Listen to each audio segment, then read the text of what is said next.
इस साल अगस्त का महीना सरकारी और नीम सरकारी मुलाजमीन और स्कूल के बच्चों के लिए लेकर आया खुशखबरियाँ ही खुशखबरियाँ, यानी छुट्टियाँ ही छुट्टियाँ। एक वक्त था कि हम स्कूल 14 अगस्त के दिनों को याद करके फिर स्कूल जाने की वजह से हम चिड़चिड़ापन का शिकार हो जाते थे और हमारे कान लगे रहते थे कहीं से हमारी छुट्टियां एक्सटेंड हो जाएं, मगर ऐसा नहीं होता था। चलें आपको तफसीलात से आगाह करते हैं। 14 अगस्त इस बार जुमेरात को आ रहा है और इस बार जदीद खतूत पर इस वक्त तैयारियां जारी हैं और हर तरफ मिली नगमे वतन अजीज़ की जो फ़िज़ाएँ हैं उनमें गूंज रहे हैं। प्राइवेट टीवी चैनल्स और सरकारी टीवी चैनल्स जो हैं वो स्पेशल प्रोग्राम तरतीब दे रहे हैं। स्कूलों की जानिब से, इदारों की जानिब से और यूनिवर्सिटियों की जानिब से बैनुल सूबाई मुकाबले,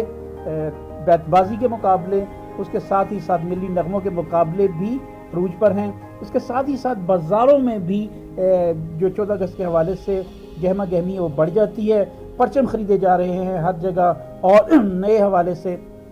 जो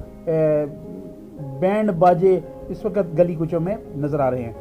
अगले दिन की छुट्टी होगी, अगले जो 15 अगस्त हज़रत इमाम हुसैन रज़ी अल्लाह तआला अन्हा और उनके जो रफ़्क़ा हैं उनकी कुर्बानियों के हवाले से, क्योंकि चहलम है इस वजह से गुज़श्ता साल भी जो चहलम के जो दिन थे उसमें छुट्टी दे दी गई थी तमाम बड़े शहरों में, और कराची और लाहौर, इस्लामाबाद, रावलपिंडी में भी एक छुट्टी थी और आम तातीलात के हवाले से ये सिलसिला था। और इसी दिन कराची में भी हज़रत शाह अब्दुल लतीफ़ भटाई मशहूर जो सूफ़ी बुज़ुर्ग थे उनका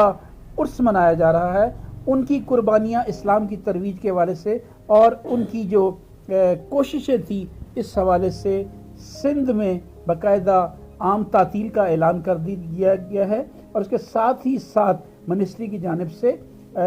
नोटिफिकेशन भी जारी कर दिया गया है कि 282वां जो उर्स है